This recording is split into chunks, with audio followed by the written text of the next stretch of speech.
So I guess we'll just end with a very light topic, and this one's not going to go on the main channel because, again, it is a light topic, so it is perfect for the Nekosaurus channel. This is about Pokemon, the card game. Now, I've already done a video talking about how you can start the Pokemon card game. I've already done that. I really should do more videos on the Pokemon card game, all things considered, because I do like it. But I came across this article, and I just had to cover it. When I was growing up in school, Pokemon cards, Yu-Gi-Oh cards, Magic the Gathering cards, all of them were considered banned. You couldn't bring them onto school campus. They were not allowed.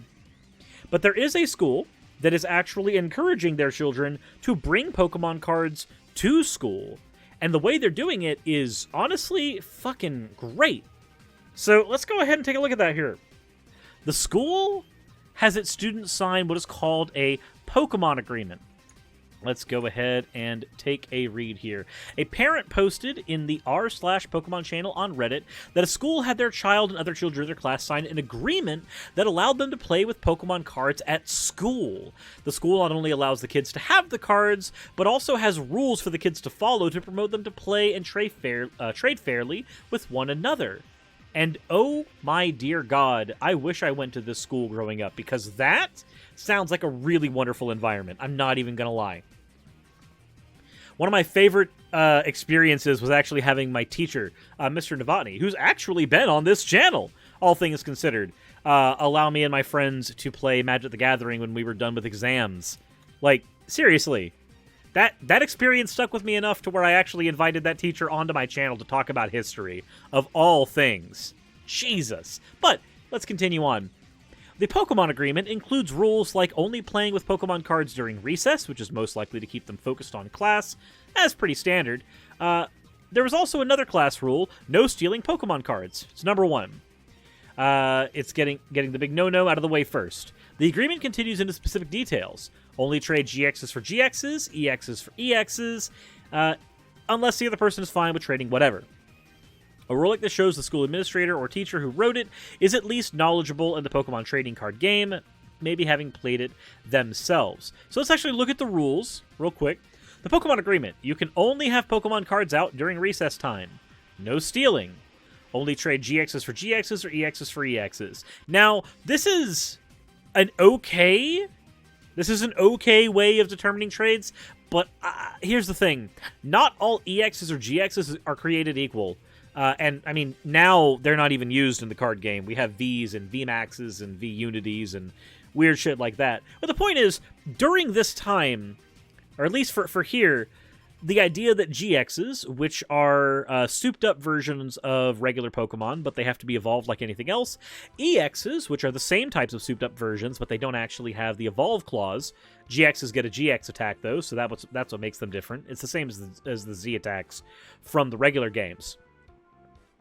Striker, I'll go ahead and just do a brief thing. So, an EX Pokemon is a Pokemon that doesn't have to be evolved to be at a higher level. So, like, you can have a Crobat EX, and it doesn't have to be evolved from a Zubat in the card game, whereas it normally would. The downside, though, is that the Crobat is worth 2 prize cards. So you get it out quicker, but your opponent gets to win twice as fast when they kill it. In Pokemon, you win by not getting 6 prize cards. A GX has the same rules clause, but a GX does have to be evolved like a normal Pokemon. The upside, however, is that with a GX Pokemon, you get access to that GX attack, which is a one attack you can use during a game, but once you use that attack, you can't use it anymore. But the GX attacks are always some really stupid, overpowered thing. Now we have the Pokemon Vs, which are supposed to be representative of the Dynamaxing in Pokemon Sword and Shield, and VMAXs, which are supposed to be representative of Gigantamaxes in Pokemon Sword and Shield. And V-Unities, which are basically just Pokemon Exodia, let's be honest. That's really all it is. The rules basically mean that when you use those cards, they are worth more prize cards because they are infinitely more powerful than other cards. There's also Tag Team GXs. Probably need to talk about those too at a different point. But the point is, they are usually more powerful and more rare than your usual Pokemon cards. This trading thing is here specifically to make sure that cards of equal rarities are traded with each other. The reason I was saying this isn't like the best guideline is because not all GXs or EXs are created equal, For instance, during its heyday, a Tapu Lele or a Dedenne GX was worth like $40, whereas a Lapras GX was worth like $5.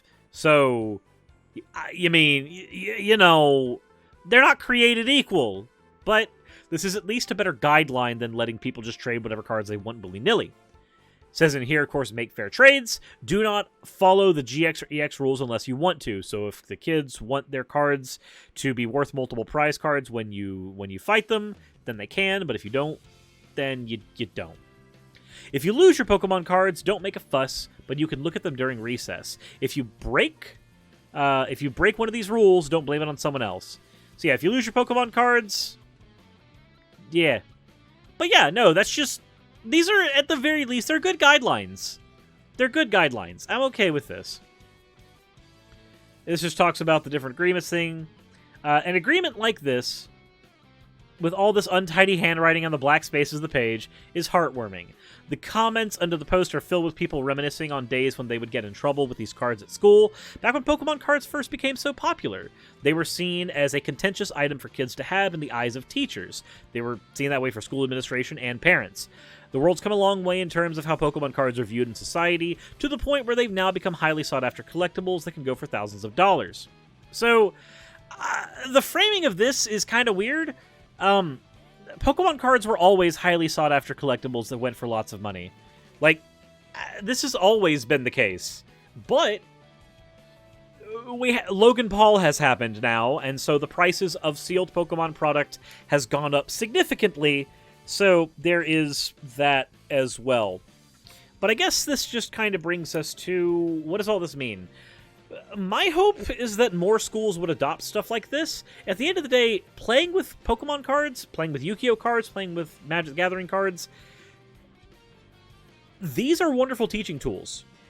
You learn a lot about statistics, you learn a lot about strategy and forward thinking, and you learn a little bit about economics and fair trade when you are engaging in card game communities.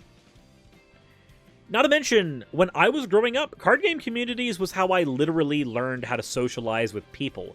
I didn't get that socialization from my private school, and I most certainly didn't get it from my neighborhood where I barely knew anybody. But in a card shop, everybody wanted to talk to you because you had a tournament and you had cards to trade. There was always a reason to interact. And so social interaction happened a lot for me. Card games are a wonderful social mechanism by which kids learn a lot of valuable life lessons. Who to trust. They learn how to have healthy competition and competitive rivalries. They learn how to better themselves and become better at a skill. And again, like I said, mathematics, statistics, all that stuff factors into learning how to be good at card games. Deck building is just a stats game. Playing your cards right during a tournament can sometimes come down to just knowing how probability works. Encouraging stuff like this for kids? 110%. I'm on board. I am 100% behind this. Especially considering that I did all of this shit behind my teacher's back when I was growing up in school anyway. I was literally the kid that brought my Yu-Gi-Oh cards to the school dance because other kids brought their decks to the school dance, and it was like the one opportunity we had to play with each other at the school. So, yeah, that was totally not because I was lonely and definitely didn't have a girlfriend in middle school. I was definitely lonely and definitely didn't have a girlfriend in middle school.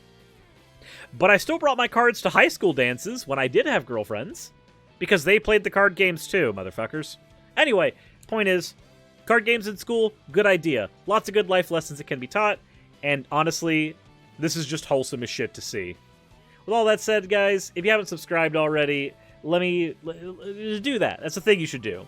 If you have any particular comments on this particular topic, drop those comments in the comment section below. And as always, everyone, insert end video tagline here. Hey, thank you so much for watching this video. It really means a lot to me. If you want access to behind-the-scenes content for the channel, please consider checking out my Patreon. I do weekly vlogs over there where I give real-life updates to what's going on behind the scenes on the channel, stuff that you don't really get over here and even on Twitch. Patreon also helps the channel's stability a whole lot. Without Patreon, I wouldn't be able to do this at all. Especially with the kind of content that I do, neither YouTube nor Twitch are the most stable sources of income. If you are a $20 and up patron, then you will be featured on the ending slides as shown in the beginning of the end credits. If you want to catch the streams where all this content comes from, then consider heading over to Twitch and following. And if you want to continue watching over here on YouTube, maybe consider clicking one of the end screen videos. And once again, I want to thank you so much for spending your time with me over on my channel. I wouldn't be able to do literally anything that I'm doing over here on YouTube without each and every one of you. So, thank you.